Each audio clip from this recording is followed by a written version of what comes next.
bienvenue pour une nouvelle donne.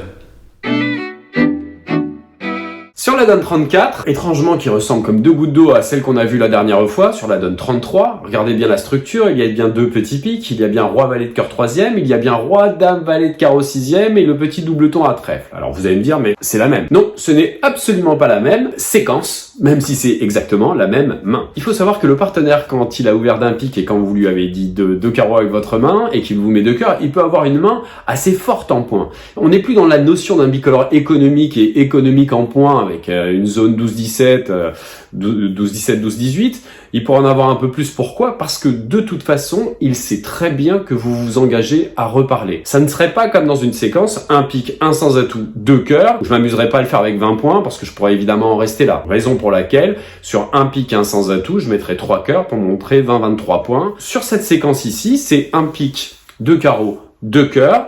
Partez du principe qu'il peut très bien avoir 12 points. Donc maintenant, c'est à vous de faire une enchère sur deux cœurs. Alors, faire une enchère sur deux cœurs, qu'est-ce que vous aimeriez faire à votre avis? Alors, la grande différence par rapport à la donne numéro 33, c'est que finalement, c'était un pic, deux carreaux, deux sans atout, et que le deux sans atout était une enchère de toute façon qui montrait 15 points en face de quelqu'un qui avait déjà promis 11 points. Donc on était dans une situation qui était forcing de manche, on ne pouvait pas s'arrêter. Le 3 carreaux était donc lui 100% forcing. Finalement, votre partenaire qui a ouvert d'un pic, lorsque vous lui mettez deux carreaux et qu'il dit deux cœurs, il n'est plus du tout obligé d'avoir 15 points. Il pourrait très bien avoir une main minimum à 12 âges, voire certains 11, ce qui fait que la répétition deux carreaux, donc 3 carreaux, pourrait très bien montrer une main, allez, pour tout potage, vous mettez as, roi, dame, valet de carreau 6e, et vous allez dire finalement, il n'y a rien à côté, deux carreaux, parce que vous ne vouliez pas mettre un sans atout avec cette petite bombe, évidemment, et sur deux cœurs, mettre 3 carreaux quand même, pour lui dire, bon, écoute, j'ai tous mes points à carreau, mais il se passe rien à côté. Donc finalement, ce 3 carreaux ne serait pas tellement adapté, le partenaire pourrait passer, ce qui serait dommage, lorsque vous voyez vos 14 points. Est-ce qu'on pourrait mettre 300 atout avec cette main?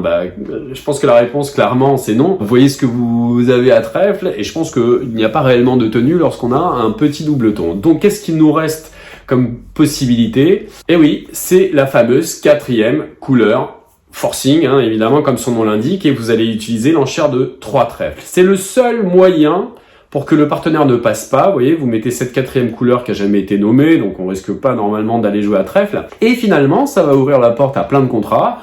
On peut encore jouer un contrat à carreau, on peut encore jouer un contrat à pique, on peut encore jouer un contrat à cœur, ça sera en fonction du partenaire, s'il est 6-4, 5-5, etc.